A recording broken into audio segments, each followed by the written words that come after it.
When the dealer dealt him cards, he thought he dealt him 1, 2, 3, 4, 5. Now when one card Pete looked at his hand, his body was filled with a certain rush.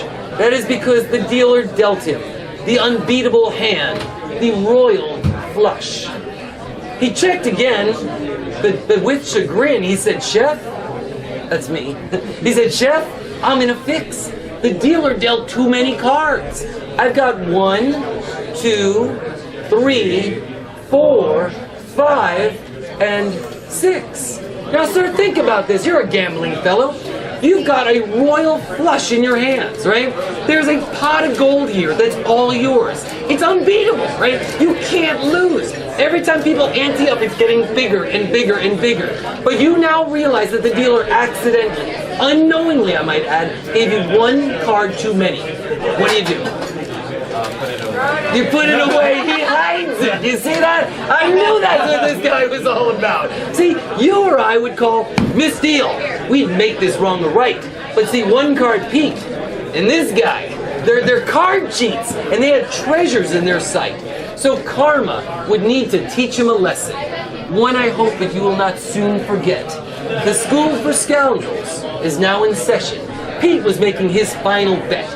And set. Okay, wait. Now, I sense the skepticism in the room here that perhaps you're thinking this method isn't as valid as I claim it to be. And it is, and I'll prove it to you, because it is a method that I developed known as the Con Man Code. Yes, available in my lecture, you'll find out the Con Man Code, using a very specific algorithm that has not only the suits, but the values of the cards cross-referenced to develop 52 very distinct symbols, each one for a different card. And using this system, you can now memorize an entire deck of cards in 15 seconds or less. And I'll prove it to you. Let's get a card. How about this one? What card do you see here? 10 of clubs. You see a 10. I don't see that. I see a case. A case is what this represents to me. And I'll prove it to you. If we open up the Con Man Code and we go to the 10 of clubs, which is right over here, you will see that this is in fact a case.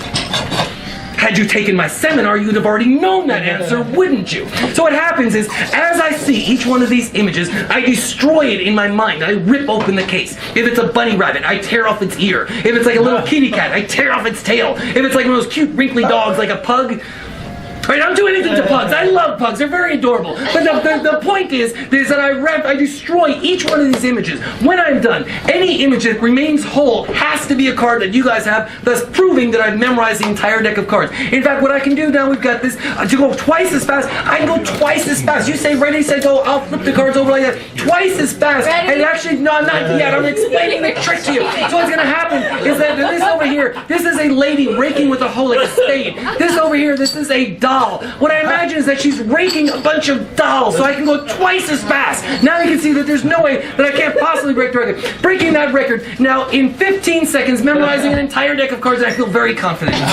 So here we go. The card that you have, the Ace of Clubs. A new world record, ladies and gentlemen. Con Man Code. There we go. Steve, watch this.